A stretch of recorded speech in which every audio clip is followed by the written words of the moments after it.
नमस्कार, the free voice के digital platform में आप सभी का स्वागत है। मैं मनीष कुमार।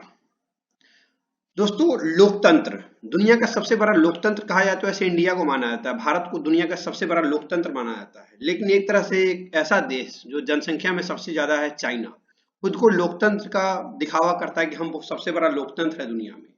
लेकिन वहां पे एक ऐसा प्रांत, सिंजांग प्रांत जिसको बोला जाता है, वहां के प्रांत में हर रोज करीब जेनोसाइड जैसी सिचुएशन बनी हुई है।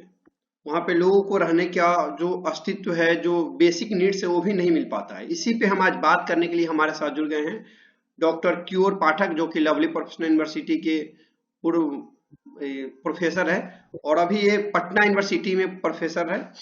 तो इनसे हम बात करेंगे इस मुद्दे पे कि क्या वहाँ की स्थिति है, विगर मुसलमानों की क्या स्थिति है, क्या विगर मुसलमान कैसे वहां पे उनका प्रस्थान हुआ, कैसे वहां पे आए, सभी मुद्दों पे हम विस्तार से चर्चा करेंगे। चलिए चर्चा की शुरुआत करते हैं और जानने की कोशिश करते हैं क्या विगर की स्थिति वहां पे है। चलिए, सबसे पहले तो बहुत बहुत स्वागत है आपका सर, क्यूर सर, बहुत बहुत स्वागत है हमारे इस कार्यक्रम में जुड़ने के लिए।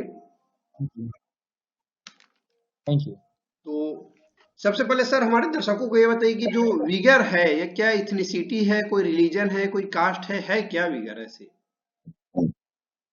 जो वीगर है एक इथनिक ग्रुप है, जो कि एक धारणा है कि ये वीगर जो ग्रुप है, इथनिक ग्रुप, जिसको टर्किश जो एक टेरिटरी से दूसरा कहीं ना कहीं लिंक जुड़ा था, एक धारणा है कि बस ये चाइना में है। लेकिन एक्चुअली में ये चाइना में ही नहीं, ये यूरोप के भी कुछ देशों में और भी कई जैसे ऑस्ट्रेलिया तक में ये किसी न किसी मात्रा में वहाँ मौजूद है। तो दुनिया के कई देशों में, मोर देन 10 कंट्रीज में वो रह रहा है, वर्षों से रह रहा है। चाइना का जो ये है, तो चाइना में इसका टर्किश लिंक ज्यादा है। इसको माना जाता है कि तुर्किश लोग हैं जो माइग्रेंट हुए, तो उसके लिमिटेशंस हैं उसके रिसर्च के।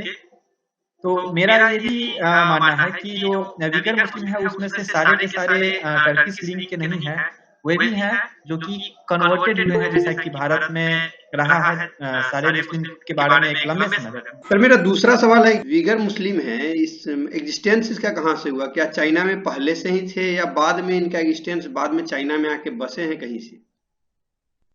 ये चीज हमने पहले बताया कि इसको रिलीजियस और कल्चर दोनों कंटेक्स्ट में और रेशियल दोनों कंटेक्स्ट में देखने की जरूरत है, क्योंकि वीगर मुस्लिम का जो समस्या है वो रेस से अधिक रिलीजन से है। और हमने पहले ही कहा कि जो वीगर मुस्लिम है इसमें कोई दो राय नहीं कि जैसे भारत के मुस्लिम 80% या 90% भारतीय थे, कन्वर्टेड हुए हैं, यही स्थिति वीगर मुसलमानों के साथ भी है, हमें लगता है। क्योंकि रेशियली उनमें बहुत ज्यादा डिफ्रेंसिएशन नहीं है। उसके अलावा बहुत सारी कुछ स्टडीज भी है जो इस बात की ओर इंगित करती है कि कहीं भी इस्लाम नहीं सर, मेरा सवाल है, एक मिनट सर, थोड़ा इंटरप्ट करना चाहेंगे सर। मेरा सवाल है कि क्या चाइना में जो पार्ट है सिंजियांग रीजन, वहां पे आए कहाँ से? उनकी यहाँ पे विस्थापन कब हुई और कैसे हुई, क्या स्थिति थी उस वक्त?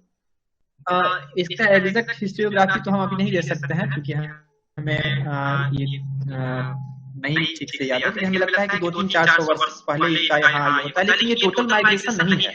ये बात बहुत ही कंफर्म होने की जरूरत है।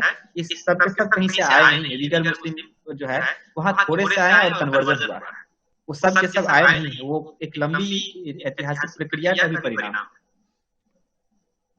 डॉक्टर सुबोध जी? बिल्कुल सर, वही बात है। जैसे उसके ऊपर भी अभी मतलब मैं शायद बोल नहीं पाऊंगा, मतलब उसका ओरिजिन, मतलब जैसे हम भारत में भी देख ले तो 800 और 900 शताब्दी के समय से शुरुआत हो रहा है, वो धीरे धीरे आना शुरू करते हैं। जब 1200 शताब्दी आ जाता है तो उनका मतलब बार बार उनका धीरे धीरे मतलब इन्विजन शुरू हो जाता है भारत के ऊपर। तो धीरे धीरे बहुत बढ़ता गया। तो वहां से फिर आप कन्वर्जन बहुत जबरदस्त चालू हुआ, मंदिर तोड़ना वो चालू हुआ। शायद ये भी हो सकता, मतलब जैसे भारत में हुआ ऐसे हम यदि मान ले तो चाइना में भी ऐसे कुछ हुआ हो। सर, जो चाइनीज गवर्नमेंट है या पीएलए की आर्मी है, वो क्यों, मतलब जो विगर मुस्लिम है उनको क्यों, उस पर क्यों अत्याचार करती है? क्या उनका मकसद क्या है, किस मोटिव से करती है? चलो बात इस पे आप एक ध्यान रख लीजिए। छोटा मोटा ज्यादा मतलब हो सकता है ये कॉन्टेक्स्ट गलत है, मगर आप अफगानिस्तान का भी कॉन्टेम्पोररी एग्जाम्पल ले लीजिए। आप चाहते क्या है, मतलब उनका आइडियोलॉजी विजन क्या है वो क्लियर है, क्योंकि यदि मुस्लिम को उनका आइडियोलॉजी और विजन हम देखें वो क्लियर है, वो उनका एक्सपेंशन है, वो मतलब धर्म को आगे बढ़ाना है और वो शरीयत कानून के हिसाब से चलना है। यदि गल्फ का एक दो कंट्री हम छोड़ दें, फिर भी जहां जहां ये मतलब जा रहे हैं, यदि ये स्ट्रक्चर के हिसाब से नहीं जा रहे तो देश टूट रहा है, देश का जो पीस है वो टूट रहा है।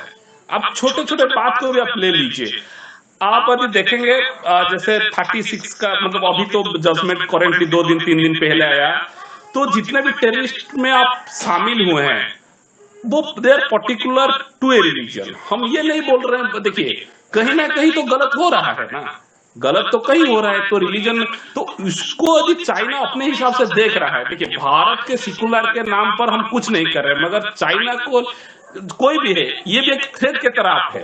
यदि चाइना को लग रहा है उनका कल्चर है, आइडेंटिटी अलग है, और यदि इनका पॉपुलेशन ज्यादा, जैसे मैं एक बार इंटरनेट में सर्च कर हिंदू का कितना कंट्री है आप मान लीजिए, आज यदि हिंदुस्तान से हिंदू नहीं रहेंगे, यदि इनका पूरा बाहर चले कहां जाएंगे, कोई नहीं, एक दो कंट्री कुछ है, मैं देख रहा था वो प्योर हिंदू लोग है, मगर वो छोटा कंट्री है, इतना अकोमोडेट नहीं हो पाएगा।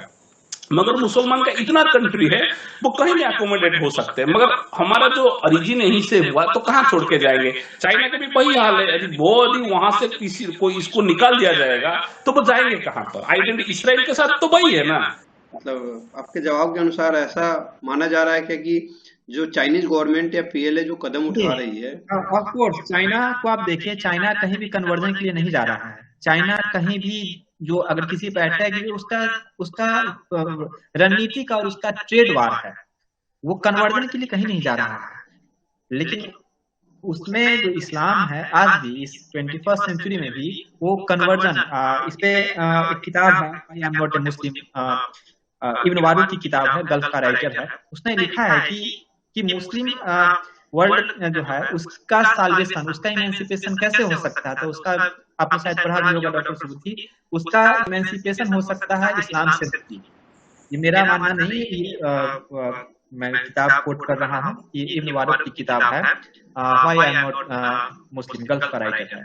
तो चाइना इस थ्रेट को महसूस कर रहा है और ये ग्लोबल है, और ये अफ्रीका में देख ले, तमाम बोको हराम जैसे संगठन है, सोमालिया में देख ले, ये सब कहीं न कहीं रिलीजन से इसको खुराक मिल रहा है, रिलीजन से इसको एनर्जी मिल रही है। चाइना अगर भारत पे अटैक कर रहा है तो ऑल ओवर कंसेप्ट तो यही निकल चाइना गया का भारत से अटैक है तो वो इकोनॉमिक है सर, तो इसका तो ऑल ओवर जो कंटेक्स्ट निकल के आया सर, तो आपके कहने का मतलब तो पूरा तरह से यही है क्या कि जो कंटेक्स्ट कट्टरवाद फैला रहा है इसलिए चाइना उसको रोक रहा है, यही आप बताना चाह रहे हैं। तो सर मान लीजिए कि ठीक है कट्टरवाद फैला रहा है तो क्या चाइना मेरा सिंपल सा क्वेश्चन है, चाइना को आखिर ऐसा क्या अनपढ़ा है कि वो विगर मुस्लिम उसका क्या हो सकता है? दूसरा कारण बताएं। जो अत्याचार बढ़ा है 2009 के बाद में, ऐसा क्यों हुआ है? 2009 के बाद में जो अत्याचार बढ़ा है, क्योंकि पहले जो कल्चरल जो रिवोल्यूशन हुआ 19वीं दशक में चाइना में, 1960 में जब माओ का शासन था उस वक्त भी कुछ अत्याचार उस वक्त से लेके अब तक, लेकिन 2009 के बाद पिछले एक दशक में इसमें बढ़ोतरी क्यों देखी गई है? बढ़ोतरी और अत्याचार की बात करेंगे तो दोनों ही चीजें, स्टेट के इमरजेंस के बाद जो खासकर ग्लोबलाइजेशन के बाद जो वायलेंस क्रिएट हुआ है वो रिलीजन से ज्यादा खतरनाक हुआ है। ये भी एक दूसरा पक्ष में आपको बता दूं, इसके लिए हाल ही में किताब आई है जेसन हिकल की किताब द डिवाइड, आप उसको पढ़ें, उसका हमने रिव्यू भी किया था और वो प्रकाशित हुआ था स्वराज में। ये ग्लोबल फिनोमेना, ग्लोबल कंटेक्स्ट में इसको आप देखिए, ये सारी चीजें 90s के बाद शुरू होती है। आप टेरर अटैक्स भी देखें, टेरर का जो फॉर्म है उसका नेचर देखें, ये 90s के बाद तेजी से चेंज कर रहा है, क्योंकि इसके बाद आर्थिक जो इंटरेस्ट है, जो इकोनॉमिक इंटरेस्ट है, वो भी तेजी से दुनिया के देशों के सामने एक बड़े प्रश्न के रूप में सामने आया है, वो चाहे चाइना हो या फिर भारत हो या फिर अमेरिका हो। तो इसलिए मैंने बोला कि जेसन हिकल की हाल ही में जो किताब आई द डिवाइड, उसने बताया कि इकोनॉमिक इंटरेस्ट में जो है उसने भी तेजी से रिलीजियस रिवाइवलिज्म को प्रमोट किया, क्योंकि कहीं ना कहीं से रिलीजियस रिवाइवलिज्म के पीछे इकोनॉमिक फोर्सेस भी काम करते हैं। रोड एंड बेल्ट इनिशिएटिव जो आया है वहां से 3, सही आपने बोला, इकोनॉमिक पर्सपेक्टिव, क्योंकि रोड एंड बेल्ट इनिशिएटिव वहां से 3 रूट निकला है सिंजियांग प्रांत से, क्योंकि वहां पे ज्यादातर जो हान चाइनीज है वहां पे तब से कब्जा करने बढ़ गए हैं, तब से ज्यादा वहां पे संख्या बढ़ गई है। इकोनॉमिक कंसेप्ट बिल्कुल सही है सर। तो यहाँ पे जियोग्राफिकल स्ट्रेटजी क्या है, मतलब जियोग्राफिकल स्ट्रेटजी की बात करें तो इसका क्या महत्व है चाइना गवर्नमेंट के अनुसार? चाइना इसको जियोग्राफिकल स्ट्रेटजी के हिसाब से बहुत महत्व देती है और इस पर ज्यादा फोकस रहता है चाइनीज गवर्नमेंट का, ऐसा क्यों? नहीं, ये कहना है कि चाइना का इस क्षेत्र में केवल ज्योग्राफिकल फोकस है, इस पे ये कारण नहीं। एक तो उसका कोई भी वियतनाम का मामला हो या फिर दूसरा, वो तो समुद्र के किसी टापू भी उसके लिए एक ज्योग्राफिकली काफी इंपॉर्टेंस रखता है। कहीं दूर समुद्र में जिसका कोई छोड़ नहीं है वहां भी वो कहता है मेरा है। तो आप ज्योग्राफी केवल भूमि पर नहीं रह गया, अर्थ पर नहीं, आप ज्योग्राफी की लड़ाई जो है सेटल क्या बोलते हैं अंतरिक्ष में भी है, अंतरिक्ष में भी थी, उस पर भी आप ये करना है। इसलिए ये कहना है कि ज्योग्राफिकली ही केवल उसका इंटरेस्ट है ना, ऐसा नहीं है। ज्योग्राफिकली उसके लिए पाकिस्तान का ग्वादर क्षेत्र भी उतना ही महत्व रखता है जितना कि वियतनाम का कोई क्षेत्र या फिर विगत क्षेत्र। तो जियो पॉलिटिक्स में हमेशा जो है सो हर ज्योग्राफी का अपना महत्व है, हर एक ज्योग्राफी का। इसका मेन जो कारण जो हमें दिख रहा है कि उसका जो इस्लामिक जो वर्चस्व जो बढ़ रहा है, और चाइना के लोग कल्चरली, चाइना और जापान के लोग कल्चरली बहुत ही, कितना भी वो आप गौर करें, वहाँ इकोनॉमिक रेवोल्यूशन जो रेवोल्यूशन होते हैं वो साइंटिफिक रेवोल्यूशन नहीं होते हैं, वो लेबर रेवोल्यूशन नहीं होते, वो कल्चर रेवोल्यूशन होता है। सांस्कृतिक क्रांति लाता है माओ त्से-तुंग, यानी संस्कृति के प्रति जो लगाव है चाइना में और जापान में, वो भारत में अभी धीरे धीरे पनप ही रहा है। चाइना उससे बहुत ही कनेक्टेड है, बहुत ही जुड़ा हुआ, कितना भी माओइस्ट हो जाए, कितना भी कम्युनिस्ट हो जाए, लेकिन अपने कल्चर को, अपने आइडेंटिटी के साथ हमसे ज्यादा जुड़ा हुआ है। लेकिन वो उसको लोग सेकुलर कॉन्टेक्स्ट में देखते हैं, लेकिन वो बिल्कुल ही उतना ही रिलीजियस है जितना कि भारत का हिंदू सो कॉल्ड जो फंडामेंटलिस्ट है वो उतना ही रिलीजियस है। वो कल्चर के नाम पर सेम वही चीज कर रहा है जो दूसरे कंट्रीज कर रहा है। इसलिए ज्योग्राफी कारण नहीं है केवल, उसके लिए बहुत सारे ऐसे क्षेत्र हैं जहाँ ज्योग्राफी कारण हो सकते हैं।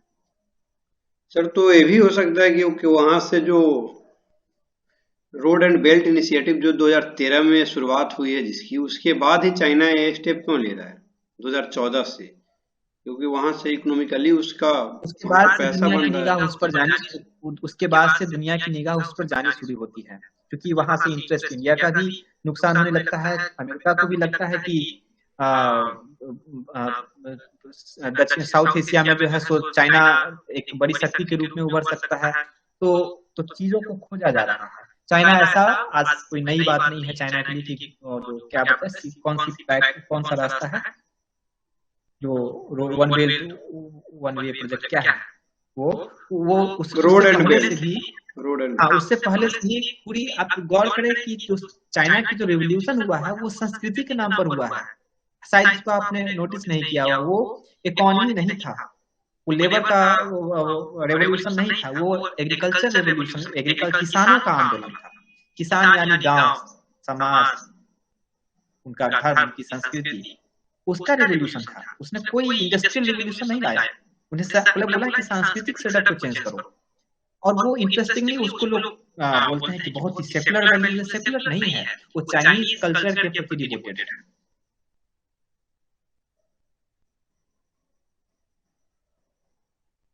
सर वहां पे किस तरह की, जैसे बताया जाता है कि चाइना में बहुत सारे लोगों को स्टरलाइज किया जाता है, अबॉर्शन किया जाता है, फोर्सफुली अबॉर्शन होता है, ऐसा क्या होता है वहां पे? ऐसा होता भी है नहीं भी होता है? इसके बारे में चूंकि चाइना के बारे में जो भी इंफॉर्मेशन है वो हम जैसे तैसे ही हम तक पहुंचती है। अगर वेस्टर्न मीडिया के द्वारा भी पहुंचती है तो उस पर भी पूरा भरोसा नहीं किया जा सकता है, क्योंकि वेस्ट का चाइना से बड़ी लड़ाई है, अमेरिका के नेतृत्व में वेस्ट है, तो इसलिए इंफॉर्मेशन का एग्जेगरेशन भी हो सकता है और रियलिटी भी हो सकती है। एग्जेगरेशन इसलिए हो सकता है क्योंकि अमेरिका का चाइना से ही है, और रियलिटी इसलिए हो सकती है क्योंकि जो इस्लाम का जो अब ग्लोबल जो नेचर जो थे वो नेचर कमोबेश पूरी दुनिया में एक ही तरह का है। तो ऐसी स्थिति में जो है सो हम इस रियलिटी को भी मना नहीं कर सकते। जैसा कि कश्मीर में ही जो 70 के क्या है 370 के एब्रोगेशन से पहले वहाँ आर्मी के द्वारा जो बात की जाती थी एक्सप्लॉइटेशन की, ऑपरेशन की, आंशिक सत्ता उसमें है। अब इधर से पहले हो रहा है या उधर से पहले हो रहा है, ये बात की बात है, लेकिन उस सत्यता से भी उसी पर इनकार नहीं कर सकते जैसे कि हम वीगर मुस्लिमों का स्टेट या चाइनीज जो गवर्नमेंट है वो उसका ऑपरेशन कर रही है। सर तो आपके कहने का मतलब कि जो चाइनीज गवर्नमेंट कर रही है, अबॉर्शन कर रही है, फोर्सफुली स्टेरिलाइजेशन कर रही है, वो मतलब एक तरह से सही है। तो हम अपने अगले सवाल उसके लिए सही नहीं कुछ नहीं होता है। लिस्ट देखेंगे तो अमेरिका ने जो ह्यूमन राइट्स के वायलेशन किए हैं अपने डेवलपमेंट के नाम पर, वो शुरू होता है 1944 के ग्लोबलाइजेशन से। उसने जो किए है वो किसी भी मात्रा में आज के टेरर अटैक से बड़ी संख्या में जेनोसाइड हुए हैं। तो ग्लोबल पॉलिटिक्स में राइट इथिकल प्रश्न अब उतना महत्व का नहीं रह गया है। एक छोटा सा उदाहरण हम कई बार क्लास में भी डिस्कशन किए थे। बराक ओबामा जब भारत आते हैं तो भारत में लोकतंत्र कमजोर होता है, इसकी चर्चा करते हैं कि भारत में लोकतंत्र कमजोर हो गया है, और इनकी अगली फ्लाइट पहुंचती है सऊदी अरेबिया में, जो most democratic country of the world. क्या वहाँ वो एक जवान भी नहीं बोलते हैं, वो ये भी नहीं बोलते हैं कि हाँ यहाँ स्त्रियों को ये राइट मिलना चाहिए या फिर ये राइट। सर तो गलत को अगर मतलब तो ठीक है ग्लोबल सिनेरियो तो ठीक है, चाइना भी जो अफगानिस्तान में किया है वो भी गलत था। वो तो आतंकवाद को गुलाम आतंकवाद को खत्म करने जा रहे हो तो माइनिंग कर रहा था। ग्लोबल पॉलिटिक्स को इथिकल कंसर्न में देखेंगे तो आपका एग्जिस्टेंस खत्म हो जाएगा। फिर चाइना, फिर वहाँ वो सर्वाइवल ऑफ द फिटेस्ट है, वहाँ इथिक्स का प्रश्न नहीं है। तब तो इथिक अनइथिक पूरा कोई देश ऐसा नहीं है जो इथिकल कंटेक्स्ट में जो है सही बचता है। न भारत बचेगा, न पाकिस्तान बचेगा जो सिंध बलूचिस्तान में नरसंहार कर रहा है, चाइना। किसी को राइट नहीं है किसी के स्टेट के भीतर के पॉलिटिक्स पर उंगली उठाने का, क्योंकि उसको वो खुद उसमें इन्वॉल्व है। ना तो अमेरिका को राइट है कि किसी के सोवरेन क्षेत्र में जाकर के जो है उसको नैतिकता का पाठ पढ़ाए, ये उसका इंटरनल मामला है। तो हम उसको अपने जियोपॉलिटिकल इंटरेस्ट में कैसे देखते हैं, बस हमें वैसे ही देखना चाहिए। इथिकल कंटेक्स्ट में ये झूठ है, ये फरेब है। ये लोग कर रहे हैं इथिकल गलत है, इथिकली गलत है, ये बिल्कुल फरेब है। जैसे ऐसे होगा तो जैसे राम मंदिर को तोड़ा गया था, बाबरी मस्जिद को तोड़ा गया, तो वो उसको भी क्या बोलेंगे? वो सही है, वो एक मतलब फॉर द इंटरेस्ट राइट है, उसको गलत माना नहीं जा सकता है, उनके लिए वो सही है। तो अपना है। तो जब केवल जी बोला कि हम फिर एथिक्स में चले जाएंगे तो कुछ नहीं होगा, कोई कुछ नहीं बोलेगा, बोला सब तो गलत है, सबके लिए सब गलत है। अमेरिका आकर इधर उधर कुछ अपना प्रभुता हर तरफ दिखा रहा है, क्या वो गलत नहीं है? तो चाइना अपना दिखा रहा है, जो छोटे छोटे कंट्री है। देखिए जैसे वही बात है, जैसे इसराइल को भारत सपोर्ट नहीं किया, जब इसराइल आता क्या वो दोनों तरफ से हुआ, तो पहले तो वही किए थे, क्या वो भी एथिकल सही था? जब अपने प्रोटेक्ट के लिए वो फिर उसके दूसरे के ऊपर फायर कर रहा है, तो क्या एथिकली वही सही था? तो ऐसे नहीं देखा जा सकता है, वो सब सही है। तो अपने को बचाने के लिए एक मतलब आप खुद को बचाने के लिए तो दूसरों के लिए मतलब कोई एक को तो आगे पीछे होना पड़ेगा। आप ऊपर जा रहे हैं तो कोई नीचे जाएगा, ऐसा नहीं दोनों साथ में ऊपर जाएंगे। ऐसा जैसे होता है ना प्यार मोहब्बत वाला बात, आप भी अच्छे हैं मैं भी अच्छा हूँ, यही तो कारण था ना नेहरू जी का। इसीलिए तो चाइना हम लोग तो 60 का वार क्यों हारे, बात वही था। जब तक बिफोर इंडिपेंडेंस सुभाष जी हो गया, मतलब और कौन थे, सरदार पटेल जी वो बोल चुके थे भाई चाइना से दूर रहा करो, और उनका जो पॉलिसी है वो हमसे बहुत अलग है, आप अपना बाउंड्री डिसाइड कर लो। और नेहरू जी के प्यार मोहब्बत वाला किए तो बस उसका परिणाम हमको मिल गया, उसके बाद 62 के वार में हमको मिल गया। तो वो नहीं है, उसके हिसाब से वो सही है, हम थोड़ी बोलेंगे वो गलत है, उसके हमारे हिसाब से तो गलत है, मगर उसके हिसाब से तो वो सही है।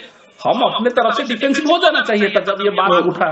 ठीक है सर, हम अगला सवाल ले लेते हैं। सबसे एक बात और हम जोड़ना चाहेंगे कि दीगर मुस्लिम पर देखें भारत सरकार कितना एक्टिव है, ये देखें ना सर। हम उस पे आ रहे हैं सर, हम वहां आ रहे हैं, वहां पे हम आएंगे। ठीक है सर, मेरा अगला सवाल है कि ग्लोबल मीडिया का इसमें क्या स्टैंड है अब तक? क्या ग्लोबल मीडिया को कोई भी रिपोर्ट छपता है तो सोर्स के हवाले से बताया जाता है, क्या ग्लोबल मीडिया का दो कारण है सर, हम सवाल कर दे रहे हैं उसके बाद अब जवाब हाँ। दीजिएगा। सवाल है कि जो ग्लोबल मीडिया है क्या वह कैपिटल के बेस पे, क्या कैपिटल अपना बनाना चाह रही है इसलिए चाइना का सपोर्ट कर रही है, क्या वहां से किसी को बैन है, जाना एंट्री नहीं है, इसके कारण वहां से जो ग्लोबल मीडिया उसको कवरेज नहीं मिल पा रहा है अच्छे से, वहां से फुटेज या जो सोर्सेज से अच्छी खबर नहीं मिल पा रही जो सही खबर है, क्या कैपिटल के इंटरेस्ट पे या वहां पे जाने नहीं दिया जा रहा है इसके कारण? देखिए उसमें जैसे ग्लोबल मीडिया का तो आप बात छोड़ दीजिए, उनके ऊपर रिलाई करना मतलब बेवकूफी होगा। वो अपने फायदे के लिए करते हैं और इससे प्योर बिजनेस। देखिए जब भारत में कृषि आंदोलन होता है तो जबरदस्त ग्लोबल मीडिया दिखा दिया, ये हो गया वो हो गया। आज क्या हो रहा है, तो उनका प्राइम मिनिस्टर टूडू वही कर रहे हैं ना, वो इमरजेंसी लगा दिए ना। तभी जब भारत में होता तभी वो क्या बोले थे नहीं भारत का तो ये होना चाहिए, फार्मर को ये मिलना चाहिए, वो मिलना चाहिए, कितने बड़े बड़े बात कर। आज खुद के देश के जब हालत ये खराब हो गया तो कौन बोल रहा है? अभी ग्लोबल मीडिया इस पे क्यों चर्चा नहीं कर रहे हैं? ग्लोबल मीडिया बोल रहा है ये अच्छा चीज है, मगर जब भारत में ही बात हुआ तो एक गलत बात है। तो ग्लोबल मीडिया का जो रिपोर्ट है वो प्योरली, आप जैसे बताया ना, वो प्योरली कमर्शियलाइज है, देश को तोड़ने वाला। और जब चाइना का बात होता है तो देखिए ग्लोबल मीडिया मतलब क्या है, कौन सा मीडिया? भाई 2-3 कंट्री बैठे हैं जो अपना हिसाब से वो न्यूज को कुछ भी कह रहे। ग्लोबल मीडिया तो श्रीलंका का मीडिया तो ग्लोबल मीडिया नहीं है। ग्लोबल मीडिया का जब नाम लिया जाता है ऊपर से आइए, भारत का मीडिया भी नहीं लिया जा सकता है। तो मुझे अभी भी याद है, मुझे शायद मैं गलत या जब शायद ऑस्ट्रेलिया में एक बार अटैक हुआ था, मुझे याद नहीं कंट्री सही बोल रहा हूँ, एक बार टेररिस्ट अटैक हुआ था, तभी उनका मीडिया कुछ नहीं दिखाया, मगर हमारा इंडिया का मीडिया दिखाया कैसे टेररिस्ट अटैक हुआ, किया हुआ, तो उसको भी बहुत निंदा हुआ। शायद में ऑस्ट्रेलिया किसी का बहुत, ये 7-8 साल पुराना है जब वो अटैक हुआ था, कुछ टेररिस्ट अटैक। तो इसका मतलब क्या है, अपने कंट्री को सेव करने के लिए सब आगे हुए। और जो ग्लोबल मीडिया का बात आता है वो अपने हिसाब से करते हैं, देश को तोड़ना है वो तोड़ने का काम करेंगे। और चाइना के लिए इसलिए नहीं घुस रहे क्योंकि चाइना, आप माने या ना माने, वो जो भी है वो अमेरिका को टक्कर देने के लिए भी वो रेडी है। आप जितना भी वो पूरा डेवलप्ड कंट्री नहीं है, वो अलग उसका कहानी है, मगर वो ही इज रेडी। अब आज यदि रूस यदि युद्ध करता था, वो चाइना तो मतलब रिपोर्ट बता रहा है चाइना तो रूस का साथ देने वाला था, वो तो अमेरिका का साथ देने वाला नहीं था। मतलब वो अपने ऑब्जेक्टिव में क्लियर है, उसको अमेरिका से कोई मतलब, इसलिए वो घुस नहीं पा रहे। और उनका भी जो इंटरनल लोग है वो भी दबे हुए either in the name of culture, क्योंकि उनको कल्चर को बचाना है। मगर भारत में वही नहीं है। भारत में मेन कारण रिलीजन के कारण में बटा हुआ है, और कास्ट में भी बटा हुआ है। कास्ट तो अलग बात, अभी तो रिलीजन का बहुत मुद्दा चल रहा है। जैसे मैं कभी कभी बोलता हूं, जैसे क्रिश्चियनिटी एक स्लो पॉइजन की तरह है भारत में, वो इतना बढ़ा चुका है आपको पता भी नहीं चल पा रहा है। मुस्लिम अपने एक्सट्रीमिस्ट से बढ़ा रहे हैं। तो जो ग्लोबल मीडिया है उनको अलाउ करने का मतलब ये है नहीं, they don't have that much of power to interfere. ना ह्यूमन राइट वालों का है ना ग्लोबल मीडिया का है, किसी का नहीं है। चाइना के अंदर घुस के उसका पूरा रिपोर्टिंग किया जाएगा क्योंकि वो स्ट्रिक्ट है, वो ये मामले में स्ट्रिक्ट है। मगर ये सेम चीज भारत में हो जाए, आप देखिए पहुंच जाएंगे तो ऑपोजिशन के लीडर कोई भी पार्टी का हो, मैं कोई स्पेसिफिक पार्टी नहीं रह रहा हूं, बीजेपी हो कांग्रेस हो, वो यहाँ गलत हो उनके लिए गलत है। सेम छोटा सा कुछ चीज हो जाएगा, 10 लोग पहुंच जाएंगे, how you are doing. Sir हम अगले सवाल ओके, मतलब होल ओवर कंसेप्ट यही है कि जो कैपिटल बेस्ड इकोनॉमी होती है वैसे ही है कि मीडिया का इकोनॉमी बेस्ड है, पूंजीवाद। कोई भी जो किसी भी कंट्री का जो मीडिया है वो अपने उस स्टेट के कोर्ट पॉलिसीज के अगेंस्ट नहीं जा सकती है। उसके पास अगर इंफॉर्मेशन किसी तरह से आ भी जाता है, जैसे कि चाइना से इंफॉर्मेशन को गैदर करने में भारत को बड़ी समस्या नहीं आएगी। इसके पास इंफॉर्मेशन के बहुत सारे इसके जो तरीके हैं जिससे ये कर सकता है। लेकिन आप न्यूज़पेपर या फिर टीवी डिबेट में देखें कितनी बार चाइना आपके सामने आता है, या वीगर मुस्लिम का कोई आपने देखा है कि आज के दंगल में वीगर मुस्लिम के मुद्दे को उठाया जाएगा? आप देखें कि बलूचिस्तान तो चाइना से तो ज्यादा कठिन है वहां से इंफॉर्मेशन गैदर करना, वहां का इंफॉर्मेशन सब है। एक बार प्रधानमंत्री ने बोला 4-5 साल पहले, लेकिन उसके बाद से बलूचिस्तान पर भी ये नहीं बोल पा रहे हैं। तो वीगर पर जो इधर छिटपुट तरीके से बोला जा रहा है, तो हमें नहीं लगता है कि सूचना और इंफॉर्मेशन की किसी स्टेट के पास कमी है। वो इसलिए जो मीडिया भी जो है स्टेट का एक एजेंट है, तो उससे बाहर किसी भी देश का, अमेरिका का जो मीडिया है वो फाइनली अल्टीमेट इंटरेस्ट उस कंट्री का ही देखेगा। बीबीसी पर भी कई बार आरोप लग चुका है कि वो कहीं न कहीं से जो है सो एक जासूसी एजेंसी कंपनी की तरह ही काम करते, कई बार उस पर आरोप लग चुके हैं। सर न्यूट्रलिटी की जो बात है मीडिया में बड़ा मुश्किल है। सर अगले सवाल की तरफ चलते हैं। Sir human rights commission, European human rights commission का वर्ल्ड में चर्चा होती है, जब कोई इशू होता है तो अपने बातों को रखती है वर्ल्ड मीडिया के सामने में, प्रेस कॉन्फ्रेंस वगैरह करती है, सब पे बात करती है। लेकिन जो ह्यूमन राइट्स कमीशन है, चाहे यूएनएचआरसी है, चाहे यूएन का हो या यूरोपियन यूनियन का ह्यूमन राइट्स कमीशन हो, बहुत चर्चा में रहती है। अगर इंडिया का इशू हो या किसी कंटेक्स्ट में हो तो बोलती है, लेकिन जब चाइना के इशू आता है तो इस पे क्यों साइलेंट रहती है जितने ह्यूमन राइट्स कमीशन है? हाँ, एक दो बार उन्होंने नोटिस दिया है, 2018 में 22 कंट्रीज ने लिखा था, उन्होंने नोटिस भी किया था, लेकिन उससे ज्यादा कुछ मतलब एक सॉफ्ट टारगेट रहता है चाइना, ऐसा क्यों? इंडिया की घटनाओं पर वेस्टर्न मीडिया की नजर इंडियन इंटेलेक्चुअल्स के द्वारा ही दी जाती है। वहां की न्यूयॉर्क टाइम्स में आर्टिकल लिखते हैं कि यहाँ जेनोसाइड हो गया है, और यही बैठ के लिखते हैं। वो रिफ्यूजी नहीं होते हैं, वो दिल्ली में बैठ करके लिखते हैं कि भारत के संसद में जो है सो मतलब इंडियन इंटरेस्ट के अगेंस्ट में जाकर के जो आर्टिकल लिखी जाती है वो न्यूयॉर्क टाइम्स में या फिर बीबीसी में, और लिखी जाती है कहाँ से?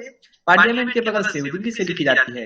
ये हिम्मत चाइना नहीं कर पाता है। चाइना के कोई भी इंटेलेक्चुअल की इतनी औकात नहीं है कि चाइना में बैठ करके एंटी चाइना आर्टिकल्स लिखे। इसलिए ग्लोबल मीडिया अगर भारत के बारे में छोटी खबरों को बड़ा बना के परोस रहा है तो वो हम उसको थाली सजा करके देते हैं, वो उसको चारों तरफ दिखलाता है कि इसमें ये है, उसमें we are responsible for. Sir तो ह्यूमन राइट्स पे मेरा सवाल था कि जो यूएनएचआरसी का United Nation human rights commission है, ह्यूमन राइट्स एजेंसीज को अब पूरे डेवलपमेंट की ही बात कर ले, जिस हमने कई बार बोला कि जितने भी डेवलपमेंट से जुड़े हुए आधुनिक मॉडर्न स्टेट से जुड़े हुए जो आइडिया है, चाहे वो जेल का कंसेप्ट हो, चाहे वो ह्यूमन राइट्स का कंसेप्ट हो, या फिर डेवलपमेंट का जो कंसेप्ट इंडिकेटर, ये सब का सब कौन डिटरमाइन कर रहा है? ये यूरोपियन अमेरिका और इसके एलाइज डिसाइड कर रहा है।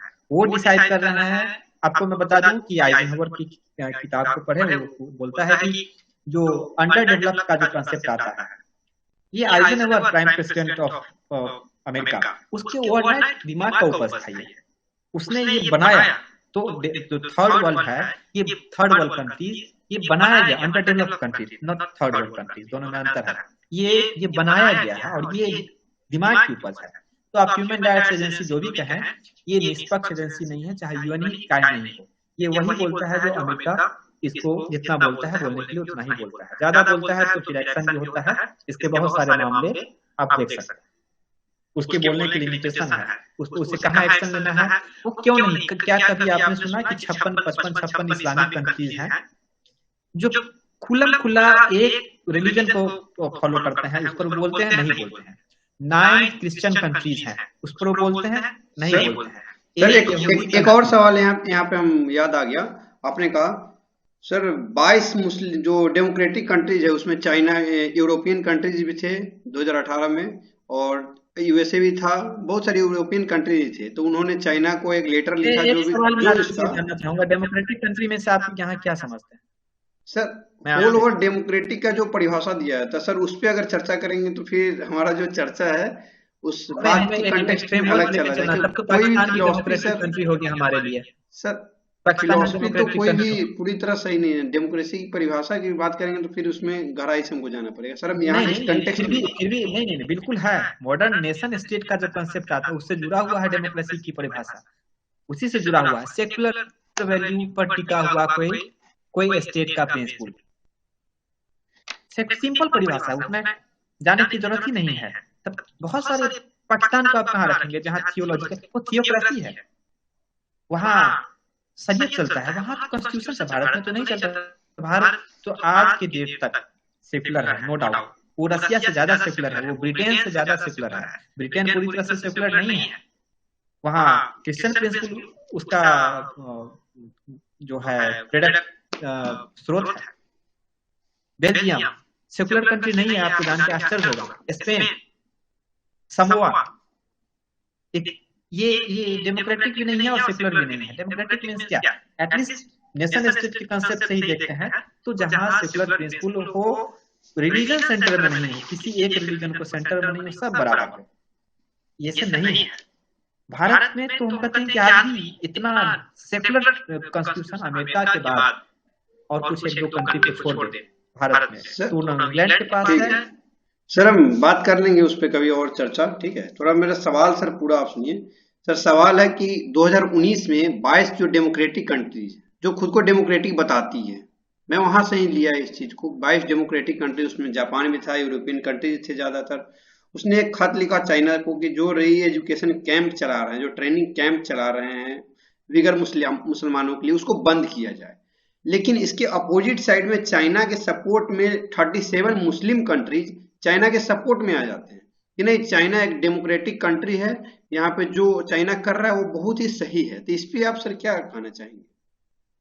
ये मैं तो शुरू में ही बोला था ना कि जियो पॉलिटिक्स जो है सो इथिकल कंटेक्स्ट ही नहीं है, इस सब का इंटरेस्ट है। सर इसको थोड़ा और आसान भाषा में बताइए, क्योंकि सर जो ये वीडियो है बहुत सारे लोग देखेंगे, तो सर इथिकल कंसेप्ट सर इसको और तोड़ के बताइए थोड़ा अच्छे से। जो विश्व की जो राजनीति है उसको आप उसको केवल राजनीतिक और हितों को संरक्षित करने वाले संदर्भ में ही देखें। उसको ऐसे नहीं देखें कि ये गलत हो गया है, चाइना ने 500 लोगों को मार दिया, चाइना ने 300 लोगों को जबरदस्ती जो है सो रिकन्वर्ट कर दिया, या फिर उसकी मूछें मोड़ दी, या उसकी दाढ़ी मोड़ दिए। आप ऐसा नहीं कर सकते। इसकी ये कहानी दुनिया के हर एक कंट्री के पास है। भारत ने भी ऐसा किया कमोबेश, चाहे वो कश्मीर में हुआ हो, ठीक है वो रिएक्शनरी हुआ हो, लेकिन आरोप तो लगते हैं कि इसने भी किया, अमेरिका ने भी किया। तो जो एक हंटिंगटन का जो थीसिस रहा है, clash of the civilization and remaking the world order, आपने पढ़ा होगा, वो भी वही बेंजामिन बार्बर के ही आर्गुमेंट की तरह जाता है कि दुनिया दो ध्रुव में बैठी, एक तरफ सेकुलर वैल्यूज है, या अमेरिकन सेकुलर मींस वो समझते हैं अमेरिकन वैल्यूज, और दूसरी तरफ जो है वो फंडामेंटलिस्ट वैल्यूज है, जिसमें सारे रिलीजन आते हैं, उसके फंडामेंटल वैल्यूज आते हैं, और इस्लाम उसको सेंटर में। इस्लाम की लड़ाई क्रिश्चियनिटी के साथ सर लंबी समय से सर, तो यहाँ पे इस्लाम को तो सपोर्ट करना चाहिए, क्योंकि वहाँ पे इस्लामिक जो लोग रहते हैं, क्योंकि सुन्नी जो लोग रहते हैं, तो इस्लामिक कंट्री को सपोर्ट करना चाहिए। उन्हें अमेरिका ज्यादा बड़ा, जिसमें वहाँ उन्हें पता है कि चाइना में थोड़े से विगर को मुस्लिम को मार करके या जो भी करके ज्यादा इस्लाम को ज्यादा टच नहीं होगा। लेकिन अमेरिका जो कर रहा है, अफगानिस्तान में कर रहा है, सीरिया में कर रहा है, ईरान में कर रहा है, या फिर और भी कहीं जो कर रहा है, वो ज्यादा बड़ा, उनके लिए ज्यादा नुकसानदायक है। तो इस्लामिक वर्ल्ड के लिए अमेरिका एक बड़ा थ्रेट है, न कि चाइना। अब दक्षिण एशिया में देखिए, भारत से लड़ने के लिए लगता है, इन भूतप्रस्तों से लड़ने के लिए दूसरा भूतप्रस्त हमें खड़ा है। तो यहाँ है कि हम छोटा शत्रु, ये चाइना को भी पसंद नहीं करते हैं, वो छोटा शत्रु है, अमेरिका उनके लिए बड़ा शत्रु है। इसलिए भी है कि शत्रु का शत्रु मित्र। तो अभी ज्यादा नुकसान इनसे नहीं हो रहा। अगर वो अमेरिका आज खत्म हो जाए तो सारे इस्लामिक कंट्रीज चाइना पर वैसा ही अटैक करेंगे। उनके लिए चाइना भी जो है वो क्या बोलते हैं, काफिर ही है, चाइनीज कल्चर में काफिर। तो इसका इकोनॉमिक इंटरेस्ट आपके मतलब, सॉरी इकोनॉमिक इंटरेस्ट मैंने बोला क्या, जो इस्लामिक कंट्रीज है, क्या उनका इंटरेस्ट ये है क्या कि भाई जो चाइना एक तरह से अमेरिका को टारगेट कर रही है? इस्लामिक कंट्रीज का जो एसोसिएशन है उसमें कुछ अपवाद को छोड़ दें तो रिलीजन से बाहर वो सोच ही नहीं पाते हैं। जबकि इस मामले में चाइना और अमेरिका जो है रिलीजन से ऊपर उठ करके वो अपने सामरिक स्थिति को कैसे मजबूत करे, इस पर सोचता है। और ये इस्लामिक भाईचारा निभाने में ही तबाह हुए हैं, और इसी निभाने में क्या हुआ है कि आपस में भी लड़े हैं और बुरी तरह से लड़े हैं। तो इनके पास कोई स्ट्रेटजी नहीं है। ये आज भी 21वीं सदी की लड़ाई, आज भी ये 1400 साल पहले की तलवार के तरीके से लड़ना चाहते हैं, जबकि क्रिश्चियनिटी बहुत आगे जाकर के, या फिर जो चाइनीज जो इन्वेजन है दूसरे तरीके को, दूसरे तरीके से इनक्रोच कर रही है। इस्लाम वही ट्रेडिशनल मेथड अपना रहा है, जिसके कारण पूरी दुनिया में वो हो रहा है। तो ये बौद्धिक रूप से जो इस्लामिक कंट्रीज हैं विपन्न देश हैं, और इस विपन्नता का बेनिफिट है तो चाइना भी उठा रहा है और फिर अमेरिका भी उठा रहा है। सर मेरा अगला सवाल है इंडिया के पर्सपेक्टिव से क्या इंडिया इसमें कोई स्टेटमेंट क्यों नहीं देता है वीगर मुसलमानों पे? इंडिया का पर्सपेक्टिव ऑल ओवर क्या रहा है अब तक, और इसमें कोई इंडिया तो स्टेटमेंट? अभी हिंदू मुस्लिम से ही उलझा हुआ है अननेसेसरी। अब क्यों चाइना को भी उठा करके वो ले आएगा? तो अभी एक मोर्चा खोल करके रखे हुआ है सर इसका पाकिस्तान से, कारण और है दूसरा मोर्चा सर इसका कारण है उठाने का, क्योंकि चाइना हमेशा कुछ भी होता है तो चाइना हमेशा कमेंट करता है। अगर थोड़ा भी अगर अरुणाचल प्रदेश में हमारे देश के प्रधानमंत्री अगर हमारे राज्य में विजिट करते हैं तो चाइना इसका विरोध करता है। यहाँ पर तिब्बत में कुछ होता है तो हम उसका विरोध खुल के नहीं करते हैं, और यहाँ तक कि उसका जो वन स्टेट पॉलिसी को हम फॉलो करते हैं, वन जो स्टेट पॉलिसी है, हांगकांग हो या ताइवान हो, हम वन स्टेट पॉलिसी फॉलो करते हैं। लेकिन चाइना है कि मतलब हमारे यहाँ कुछ भी हो, हम और अपने राज्य में जाते हैं तो वो उसका विरोध करता है। तो क्या हमको इस तरह से नहीं कोई रिएक्शन देना चाहिए? बिल्कुल करना। यही तो मैं बोला कि क्या आखिर कौन सी ऐसी हो गई है। ऐसा नहीं कि भारत ही केवल 2-3 मोर्चे पर लड़ रहा है, चाइना भी 2-3 मोर्चे पर लड़ रहा है। वो हांगकांग से भी लड़ाई लड़ रहा है, वो वियतनाम से भी उलझा हुआ, वो अमेरिका से उलझा हुआ है, अरब से भी उलझा हुआ है, और इस्लामिक वर्ल्ड से भी किसी न किसी रूप में उलझा हुआ है। वो उससे मुक्त नहीं है। तो उसमें वो सामर्थ्य है। वो जानता है कि ग्लोबल पॉलिटिक्स में पहली लड़ाई वो जीतता है जो अटैक करता है, जो कि डोभाल की भी पॉलिसी भारत में बाद में आके डिफेंस इज द क्या है बेस्ट ऑप्शंस। तो वो ये चीज भारत को भी चाहिए कि जो वीगर मुस्लिम है इस मुद्दे को वो कभी आप देखिए टीवी डिबेट में नहीं आएगा, वो केवल आएगा इवन उसको छोड़ दे पाकिस्तान के बलूच प्रांत और सिंध प्रांत पे यहाँ की मीडिया की जुबान नहीं खुलती है। ये केवल अयोध्या में ये दिखलाएंगे या फिर दिखलाएंगे कि कर्नाटक के सर सवाल है मेरा क्योंकि जो भारत का पर्सपेक्टिव इस पे क्या रहा है अब तक, और क्या स्टैंड लेना चाहिए? ये नेतृत्व की कमी है। लेना चाहिए और स्टैंड लेना चाहिए वीगर मुस्लिम के लिए, क्योंकि पूरी दुनिया जब बोल रही है, आपके जो मित्र देश हैं वो सब खुल के बोल रहे हैं, एडिटोरियल लिख रहे हैं, न्यूज डिबेट हो रहा है, तो आप क्यों डरे हुए हैं? आपको क्या प्रॉब्लम होगी कि आपको बोलने में दिक्कत हो रही है? ये लीडरशिप की हमें लगता है कहीं ना कहीं से कमी है, और इसको हम बहुत अच्छी कोई पॉलिसी नहीं मानेंगे कि चाइना के मुद्दे पर, क्योंकि चाइना को जो करना है करता रहा है। इतने विवाद हो गए, डोकलाम विवाद हो गए, हाथापाई हो गए, 25-50 लोग जो आर्मी के लोग हैं वो शहीद हो गए। इतने के बाद भी आपको वीगर के अगेंस्ट बोलने में डर लगता है। आपके पास न्यूज़पेपर्स नहीं है जो पूरा एक कॉलम लिख सके। भारत में इंटेलेक्चुअल्स को वीगर मुस्लिम के बारे में ठीक से जानकारी नहीं है, हमारे पास भी नहीं है। रियलिटी यही है, हमारे पास भी बहुत इंफॉर्मेशन नहीं है वीगर मुस्लिम के बारे में, क्योंकि और ऐसा नहीं है कि भारत में इस पर वर्क नहीं, इस पर तो बहुत ही स्पेसिफिक तरीके से चाहिए था मीडिया के जो टॉप एपेक्स बॉडीज हैं या फिर सरकार की बॉडीज है कि वो चीज को पब्लिक स्फीयर में लाए। वो नहीं है। ये भारतीय विदेश नीति की एक विफलता का हम प्रतीक के रूप में देखते हैं। केवल डोकलाम में 25 लोग को हम मार डाले चाइनीज लोग को, ये बहादुरी नहीं है। बहादुरी ये उनके मुद्दे को हम कितना उभार कर लाते हैं। हम बलूच मुद्दे पर एक बार बोलने के बाद चुप हो गए, आज तक फिर दोबारा हमारे मुंह से निकला ही नहीं। ये हमारी नीतिगत अक्षमता का प्रतीक है। सर और कुछ आप वीगर मुसलमानों के बारे में बताना चाहते हैं तो आपका स्वागत है। कुछ भी वीगर मुसलमानों से संबंधित?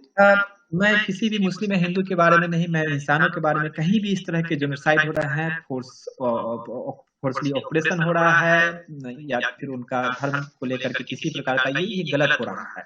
लेकिन ये इथिकल कंटेक्स्ट में हम सही बोल सकते हैं। इस पे अगर हमें कंटेक्स्ट देखना होगा कि हम किस मंच पर खड़े हैं। अगर हम इंडियन स्टेट और इसके कॉन्स्टिट्यूशन में बिलीव करते हैं तो हम इसको देखेंगे कि हमारे इंटरेस्ट में, हमारे जियोपॉलिटिकल इंटरेस्ट में क्या बेनिफिट दे सकता है। तो इसमें हमारा बेनिफिट यही है कि हम चाइना के वीगर मुस्लिम के इश्यूज को उठाएं। ये बहुत ही प्रैक्टिकल बात है, नैतिकता की बात है। यहाँ साधु संत वाली बात नहीं है कि हाँ मैं बड़ी अच्छी अच्छी बातें बोल दूं, मीठी मीठी बातें बोल दूं, ऐसा नहीं है। ये एक मुद्दा है और हमें इसको उसी रूप में उठाना चाहिए। हम इस पर चुप हैं, और वीगर मुस्लिम के बारे में स्टडीज की कमी है।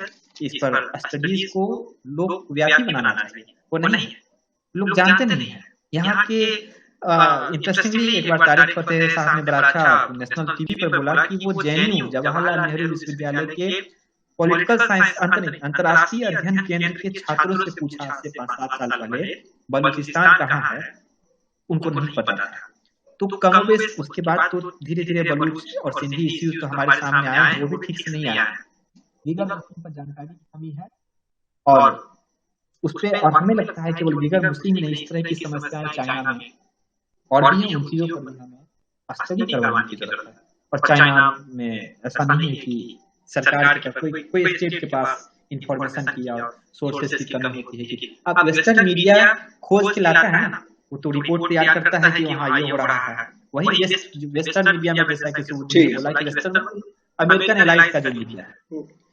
सर हम लास्ट कमेंट लेते हैं चित्ररंजन सर से। सर आपको क्या लगता है कि वीगर जो मुसलमानों पे अब तक हो रहा है, जो भी खबर आ रही है इनडायरेक्ट वे से डायरेक्ट वे से, क्या वह सही हो रहा है या गलत हो रहा है भारत के टर्म में, जियोपॉलिटिकल टर्म में? अगर भारत के अनुसार देखें तो क्या इसको मानेंगे? देखिए, सही गलत यदि देखा जाए, एक ये कॉन्टेक्सचुअल हो गया। मेरा ये मानना है, मेरे लिए सही है तो आपके लिए गलत है, आपके लिए सही है मेरे लिए गलत है। कैसे है? देखिए, यदि मैं आपको आज छूट दे देता हूं, आज मैं आपको छूट देता हूं, कल आप मेरे सर के ऊपर बैठेंगे, आप अपना प्रोपागेंडा शुरू करेंगे। आज भारत में इसीलिए हो रहा है क्योंकि देखिए, भारत के खुद के जो लोग हैं, जैसे प्रीवियस क्वेश्चन को भी हम मान लीजिए, क्यों भारत उसके ऊपर उंगली नहीं कर पाता है चाइना के ऊपर, क्यों नहीं? क्योंकि भारत अभी एक उंगली करेगा तो चाइना का तो कोई नहीं बोलेंगे, मगर भारत का खुद का जो इंटेलेक्चुअल्स है वो बोलना शुरू कर देंगे, और ये हमारे लिए एक बहुत बड़ा वीक पॉइंट है। और दूसरे बात, सही गलत तो देखिए, देश को बचाने के लिए, स्टेट को, देश मतलब स्टेट को बचाने के लिए और कल्चर को बचाने के लिए जरूरी है, क्योंकि जो भी है मतलब इकोनॉमिक ऊपर नीचे होएगा, मगर एक बार कल्चर चला जाएगा तो you will not get one, you will disappear from the map. यदि कल्चर चला आता है, और ये बात को थोड़ा हमारे हिसाब से भी देखा जाए, यदि मेरे हिसाब से देखा जाए, वो सही हो रहा है। आप अपना देखिए, इतने सारे कंट्री, आप अपना प्रोपेगेंडा फैलो बढ़ाइए ना, कौन मना करे? यदि आप मेरे यहाँ आकर आप अपना बढ़ा रहे हैं, आप हमको धमका रहे हैं, तो मैं कहाँ जाऊंगा? मेरा क्या, मैं जैसे हिंदू रिलीजन पे मान ले ना, हम कन्वर्जन में बिलीव करते हैं ना, अपने रिलीजियस को आगे बढ़ाने के लिए मतलब प्रीच करने के लिए हम करते हैं, हम कुछ नहीं करते हैं, हम शांतिवादी है। और इसको यदि हिसाब से चलेंगे और आप आए उसका फायदा लेंगे तो ये गलत हो रहा है मेरे हिसाब से। गलत मतलब हमारे लिए गलत हो रहा है, और जो चाइना जो कर रहा है वो सही कर रहा है, और इसलिए तो इंडिया को भी कुछ सीखना चाहिए। जे नहीं, ये बहुत हो गया। आप आज आप मांग दिए मुझे स्कूल में, क्यों आया स्कूल में मुझे क्यों अलाउ नहीं कर रहे, आप हिजाब हो या जो भी हो, आज हम स्कूल में कर दिए। आप और कुछ लोग देखिए कैसे उनका माइंड सेट है, religion should be the priority then the education, और उन लोग के लिए इसलिए कुछ बच्चे स्कूल भी नहीं गए। उनको देखिए कितना ब्रेन पॉलिशिंग हुआ है। तो इसके हिसाब से चलेगा तो देश का, आज आप एजुकेशन में मांग रहे हैं, कल आप आर्मी में मांग देंगे, बोलेंगे नहीं नहीं, कल आप और किसी पे मांगेंगे, बोले नहीं हमको तो चाहिए, ये तो हमारा रिलीजन है। जब आप अपना रिलीजन को बढ़ाने के लिए आप they are ready and they are clear also, तो हम अपने बचाने के लिए क्यों नहीं करेंगे? और जो चाइना फॉलो कर रहा है जो प्रिंसिपल, ये प्रिंसिपल भी इंडिया को भी फॉलो करना चाहिए, और ये कहीं गलत नहीं है। इट्स नॉट, आप एथिक्स में भी देख लीजिए, जियोपॉलिटिक्स में भी देख लीजिए, गलत कुछ नहीं। अमेरिका तो वही कर रहा है, कोई नहीं। अपने को बचाने के लिए देखिए, भगवत गीता में भी ये बात लिखा है, जैसे आप खुद को बचाने के लिए आप अस्त्र उठा सकते हैं, तो यही करना, तो यही, ये तो मतलब अहिंसा नहीं हुआ ना, ये तो सही है। We have to protect ourselves। हम आपको तो नहीं, हम आप दूसरे देश को जाके हम आपको मार रहे नहीं, मैं अपने देश में मैं खुद को बचा रहा हूँ। जो वॉइस उठ रहा है उसी वॉइस को मैं दबा रहा हूँ, तो इसमें गलत कुछ नहीं है, क्योंकि मुझे बचना है। क्योंकि आज तो मैं ठीक हूँ, मेरे जैसे 2 या 3 जनरेशन के बाद पता चला नहीं मेरा दे हैव कन्वर्टेड, ऐसा नहीं होना चाहिए। बस ये मेरे हिसाब से ये सही हो रहा है, जो हो रहा है सही। और भारत को भी जैसे कुछ कानून पे बदलाव भी लाना चाहिए, जैसे तुरंत आपको अपना मतलब जितना भी कानून है, पॉपुलेशन कंट्रोल हो गया, यूनिफॉर्म सिविल कोड हो गया, ये सब कानून ले लेना चाहिए। अभी ये समय आ चुका है, ये मेरा राय है। केवल जी आप बताइए। बिल्कुल सर, एग्जैक्टली, हमें कॉन्स्टिट्यूशनल मैकेनिज्म के साथ आगे बढ़ना चाहिए। जो संविधान का जो राष्ट्र का जो परिभाषा है वो ठीक से सभी पे बराबरी से आप लागू करें, और जियो पॉलिटिक्स को रेशनल तरीके से देखें। उसको अच्छा है बुरा नैतिक प्रश्न के लिए कोई जगह नहीं है विश्व की राजनीति में। नैतिक प्रश्न विचारों की दुनिया में, अकादमिक दुनिया में ठीक है, उनका वो काम है, लेकिन जियो पॉलिटिक्स का नैतिकता से कोई संबंध नहीं होता है।